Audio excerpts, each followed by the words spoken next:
Está en comunicación con nosotros vía Zoom Cecilia Bodón. Ella es psicóloga y docente además en la UBA. Vamos a estar hablando un poquito de trastorno de ansiedad durante y post pandemia, un tema que estuvo bastante en boca de todos. Cecilia, ¿cómo te va? Agustín Espósito, Carmen Herranz, te saludan aquí en el aire de Va a Ser Mejor en Vivo por Radio Los. Hola Cecilia, ¿qué tal? Hola, ¿qué tal? ¿Cómo están todos? Por fin Bueno, nos pudimos justo conectar. para hablar de trastorno de ansiedad se nos cayó WhatsApp y era la forma que teníamos de comunicarnos. Sí. Luego conseguimos, menos mal que están los correos electrónicos habilitados. Sí, recurrimos al viejo y querido mail. Exactamente. Nunca falla. Cecilia, bueno, antes que nada, vos lo dijiste, se nos cayó Facebook, Instagram, WhatsApp, viste, nosotros laburamos mucho con Instagram acá en la radio y estábamos como locos, como diciendo, ¿qué pasó acá? No podemos entrar, no podemos difundir nada. Y eso es un poquito de ansiedad, pero no es el trastorno. ¿Qué es un trastorno de ansiedad? Para contarle a la gente. Exacto, yo voy a tratar de decirlo en las palabras como más sencillas para que todos podamos entender. Pero justamente por ahí antes es importante entender qué es la ansiedad, porque ahí vamos a entender esto que nos acaba de pasar. La ansiedad es una respuesta, una emoción psicobiológica que es normal y que es adaptativa, digamos, y que justamente es una respuesta que es anticipatoria, nos permite prepararnos para. Entonces, fíjate que lo que les debe haber pasado a ustedes, igual que a mí recién, es esto de, bueno, estábamos todos listos porque habíamos combinado una forma de comunicarnos y justo se cae. Entonces, que aparezca cierta inquietud es un nivel de ansiedad que es normal y que justamente nos permite prepararnos para situaciones que están por venir, ¿sí? Ahora, otra cosa es cuando ese nivel de ansiedad se vuelve excesivo, limitante y que además después está combinado con toda una serie de conductas que generan mucho malestar, limitan la vida de las personas y ahí sí ya se va a hablar de un trastorno de ansiedad que es objeto de atención, ¿no es cierto? Y el trastorno es cuando esto ya pasa a mayores, digamos, se mete de una manera muy invasiva, si se quiere, en la vida de cada uno, porque ansiedad, como decías vos, es un proceso hasta químico natural del ser humano, pero cuando se convierte esto en uno de estos que conocemos como trastornos mentales, ¿no? Sí. Una de estas cosas que es una enfermedad, entre comillas, en la cabeza. Sí, los trastornos mentales sería una combinación, digamos, de miedo y ansiedad excesivo, digamos, con distintos tipos de conductas asociadas. De acuerdo, por ejemplo, a cuál sean esas conductas o el tipo de miedo, va a ser el trastorno, digamos, cómo se denomina ese trastorno. Por ejemplo, las fobias, los más conocidos y que por ahí más consultas, digamos, actualmente tenemos, tienen que ver con el trastorno de ansiedad generalizada o el trastorno por pánico, digamos, son por ahí los más conocidos. Claro, Pero por perdona, ahí, Cecilia, yo quería sí, preguntar si una persona que tiene ataques de pánico necesariamente tiene que tener ansiedad, ¿no? Es derivado de la ansiedad. necesariamente tiene ansiedad, digamos, porque justamente está el trastorno por pánico es uno de los trastornos de ansiedad, Ajá. pero lo que sí es importante por ahí marcar es que no toda persona que tiene un ataque de pánico padece un trastorno de ansiedad, Ok. de pánico, perdón. ¿Por qué digo esto? Porque hay ataques de ansiedad en distintos tipos de trastornos o en distintos tipos de situaciones. Ahora, cuando esos ataques son recurrentes, excesivos y por ahí van provocando que la persona tenga conductas que se llaman desadaptativas. Desadaptativas quiere decir en el sentido de, por ejemplo, como me dio un ataque de pánico cuando iba al trabajo por este camino, ahora voy por el otro. O ya no quiero volver a salir. O tengo miedo todo el tiempo a que me dé el ataque de pánico y justamente eso termina siendo lo que lo dispara. Ahí sí estaríamos hablando de un trastorno por pánico. Pero además estas características tienen que ser sostenidas en el tiempo, digamos, que un día yo esté muy ansiosa por X razón y que inclusive por ahí me haya sentido que algo me desbordaba, no necesariamente es un trastorno de ansiedad. Para que sea un trastorno de ansiedad, estas características van a tener que estar sostenidas a lo largo del tiempo, como mínimo 6 meses. ¿Sí? Y ahí es cuando sería crónico, ¿no? Se convertiría en algo crónico. Se vuelve, claro, en la medida en que no se pueda, digamos, de alguna manera elaborar, podría ser crónico, digamos, es estable. Claro. Digamos, son los trastornos de ansiedad de las consultas más frecuentes que nosotros tenemos, aunque no la de mayor gravedad, digamos, pero sí es un porcentaje importante las personas que consultan por exceso de ansiedad, porque además trae toda una serie de complicaciones asociadas en lo cotidiano, digamos, y se la pasa muy mal, digamos. Y de hecho el COVID tiene mucho la culpa de eso, de que aumentasen esos trastornos, ¿no? Bueno, por ahí la pandemia, digamos, por COVID y especialmente todo lo que generó, algunas cuestiones derivadas de ahí y el aislamiento, generaron que muchas personas incrementen todo lo que hace a la ansiedad y a los trastornos de ansiedad. Eso sí. De hecho, ustedes pregúntenme por ahí, si no yo seguía hablando y mejor me preguntan. No, a ver, explayate todo lo que vos quieras, porque es cierto esto de que la pandemia, incluso, bueno, a mí me pasó en el caso personal de ver muchos amigos que no creían tanto en lo que es la consulta psicológica y demás, terminar recurriendo a esto por justamente temas de la ansiedad. La ansiedad no tiene edad. También hay que plantear esto. Vos como psicóloga vas a poder decirlo mejor, pero es un problema que afecta a gente de todas las edades. Sí, inclusive los niños, digamos, han tenido bastantes problemas respecto de la ansiedad a partir del encierro. Prácticamente, digamos, que fue lo que más consecuencias trajo en los niños y el dejar de tener sus rutinas habituales que son saludables para su desarrollo. Pero sí, Claro. puede, un trastorno de ansiedad en general, aparece en edades cercanas a la adultez joven, digamos. Claro, te pero iba a preguntar, puede, hay una edad que es más propensa, digamos, a tener claro, estos trastornos. pero puede ser, digamos, a partir de distintas, digamos, inclusive en niños pueden aparecer también episodios ansiosos y de inquietud, ¿no es cierto? Y Cecilia, ¿en qué momento una persona ya tiene tanto trastorno de ansiedad como tú dices que ya supera los 6 meses? ¿Esa persona puede pedir una baja en el trabajo por incapacidad o esa ansiedad puede llevarle a una depresión? Bueno, ansiedad y trastorno de ansiedad y depresión son dos de los trastornos que son comórbidos. Quiere decir esto que muchas veces aparecen asociados, ¿sí? Y sí, digamos, la depresión con componentes ansiosos es muy habitual. A ver, muchas veces genera, digamos, licencias en los trabajos. ¿Por qué? Porque justamente el trastorno de ansiedad, cuando se vuelve, digamos, patológico, es un trastorno que interfiere la vida diaria, digamos, y tiene, por ejemplo, muchos de los síntomas son estos que conocemos como inquietud, falta de concentración, trastornos del sueño, irritabilidad, tensión muscular, etcétera. Y muchas veces esto va ocasionando un desgaste, que son personas que hace muchísimo tiempo que no pueden dormir adecuadamente, con las consecuencias que eso trae, no pueden concentrarse adecuadamente en sus trabajos.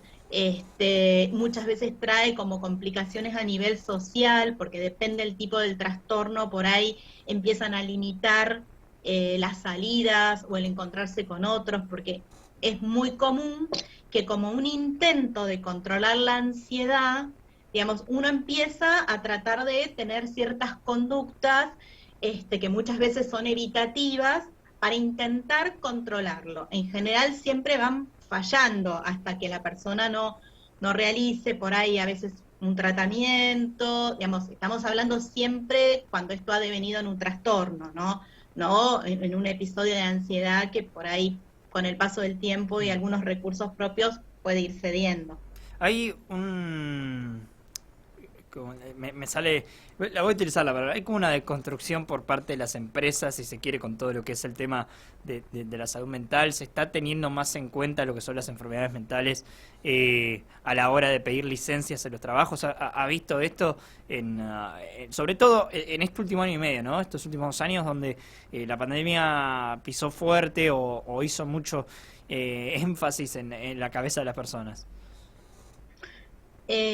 Sí, entiendo que sí, digamos, ya la Organización Mundial de la Salud en la propia definición de la salud en general incorpora el concepto de la salud mental como parte, digamos, de la salud. Uh-huh. Más allá de que, bueno, un reproche que se ha hecho inclusive desde la universidad, digamos, a las políticas, digamos, que se tuvieron en cuenta con la pandemia, es que hubo falencias respecto de tener en cuenta las consecuencias sobre la salud mental que podía traer las medidas que se tomaban. Uh-huh. Como que se priorizó, por supuesto, la salud física, pero también, digamos, no se tuvo tan en cuenta otras consecuencias que podían devenir. Y de hecho, se ha multiplicado todo lo que tiene que ver con consultas por síndrome de estrés postrauma, ansiedad, depresión.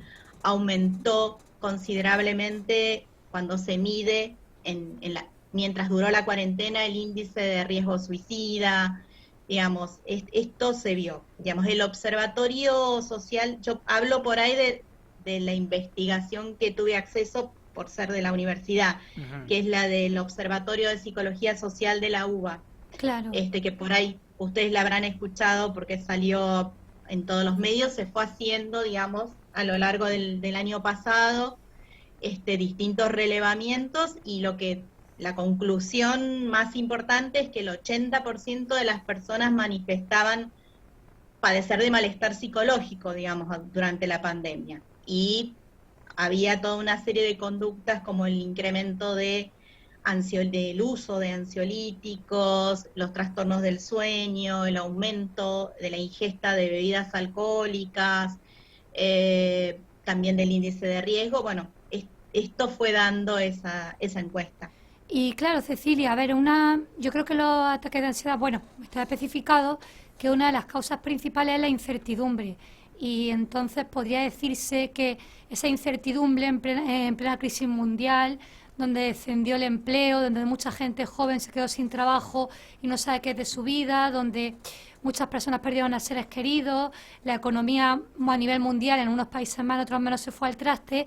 ¿Crees que el trastorno de ansiedad, la incertidumbre, es uno de los problemas más a tratar en ese sentido? Es que, a ver, justamente, digamos, la vida nos propone siempre situaciones a las cuales hay que ir acomodándose. Lo que quizás pasó es esto de una amenaza concreta, que era la posibilidad de contraer una enfermedad que podía ser mortal y que además podía convertirse, digamos, en lo que fue, que es una pandemia. Esto obviamente que incrementó enormemente esta necesidad de acomodarse, pero es como que el hecho de ser tan sostenido, provocó por ahí las consecuencias que estamos viendo. Digamos, la consulta es como si hubiera distintos tipos, digamos, de personas y todos con rasgos, digamos, de ansiedad incrementados, porque tenés lo que puede haber vivido, digamos, todo lo que es el personal de asistencia en salud. Sí, obvio. Que por ahí ellos tienen más que ver con lo que se conoce como el burnout o el cansancio, y por ahí la sintomatología tiene más que ver con el estrés postraumático, pero que también tiene niveles altísimos de ansiedad. Después tenés las personas que tuvieron duelos patológicos porque no han podido despedirse de sus familiares, y esto también ha incrementado la ansiedad. Después tenés situaciones de estrés que otras personas vivieron como de multicrisis, porque es por ahí el riesgo a la enfermedad, a perder el trabajo, a perder un familiar. Fíjate cuántas cosas había que ir acomodándose, ¿no? En esa etapa. Algo que por ahí a veces llama la atención es que se ven, digamos, trastornos de ansiedad o síntomas de ansiedad en bastante más proporción en personas jóvenes que en adultos mayores. Cuando uno dice, bueno, los adultos mayores se supone que eran los que estaban en más riesgo de, por lo menos, de morir si contraían la enfermedad. Y sin embargo, los mayores síntomas se dieron en personas más jóvenes. Y esto, bueno, se tiende a pensar a que es que las personas de tercera edad, digamos, las personas mayores, entendían el encierro o las medidas de cuidado como la posibilidad de rescatarse. En cambio, las personas jóvenes no, iban teniendo que ir limitando y acomodándose a algo que no era propio para esa edad. Lo mismo le pasó a los niños, ¿no? Esto de los niños estuvieron encerrados meses. Claro. En cuanto, esto es una pregunta más relacionada a la psicología en general, pero obviamente orientada a lo que estamos hablando, que es trastornos de ansiedad. ¿Cómo se trabajan estos temas desde la psicología? Para la gente que está escuchando, ¿es trabajable, es curable, es, digamos, uno lo puede subsanar de alguna manera? ¿Cómo se lo toma? Sí, por supuesto que sí, y son de las consultas más frecuentes. Ahora, después, ustedes deben saber que dentro de los tipos de terapia hay personas formadas en distintas líneas de trabajo, sí, digamos, y cada una de ellas va a tener implementada una modalidad de trabajo. En lo personal, digamos, justamente para los trastornos de ansiedad, lo que suele ser más efectivo desde mi punto de vista o desde la experiencia, tiene que ver con una combinación de aspectos. ¿Por qué? Porque, por ejemplo, la línea de formación más desde el lado de la psicoterapia psicoanalítica va a apuntar en su proceso terapéutico a entender cuál es el origen o el conflicto más profundo, ¿no?, que predispone a esta persona o que lo ha llevado a esta situación. Las líneas por ahí, más desde la línea más cognitiva, por ahí van a tratar y tienen una respuesta más inmediata respecto para provocar alguna modificación, que es apuntar a por qué interpreto los síntomas que me aparecen de esta manera. Y después muchas veces hay una combinación con un abordaje psicofarmacológico que es el que permite el alivio de los síntomas por ahí más físicos. En realidad creo que la combinación en algún punto de cada uno de estos aspectos es lo que va, a mi criterio, a tener como un tratamiento más efectivo y a largo plazo, ¿no es cierto? Sí, o sea que yo por mi parte, en la última pregunta, no hay que trivializar la ansiedad, ¿no? Por ejemplo, cuando una persona empieza a experimentar síntomas, como lo has descrito antes, hay que hacer un seguimiento, ¿no? Porque si no puede provocar ya en un estado mayor.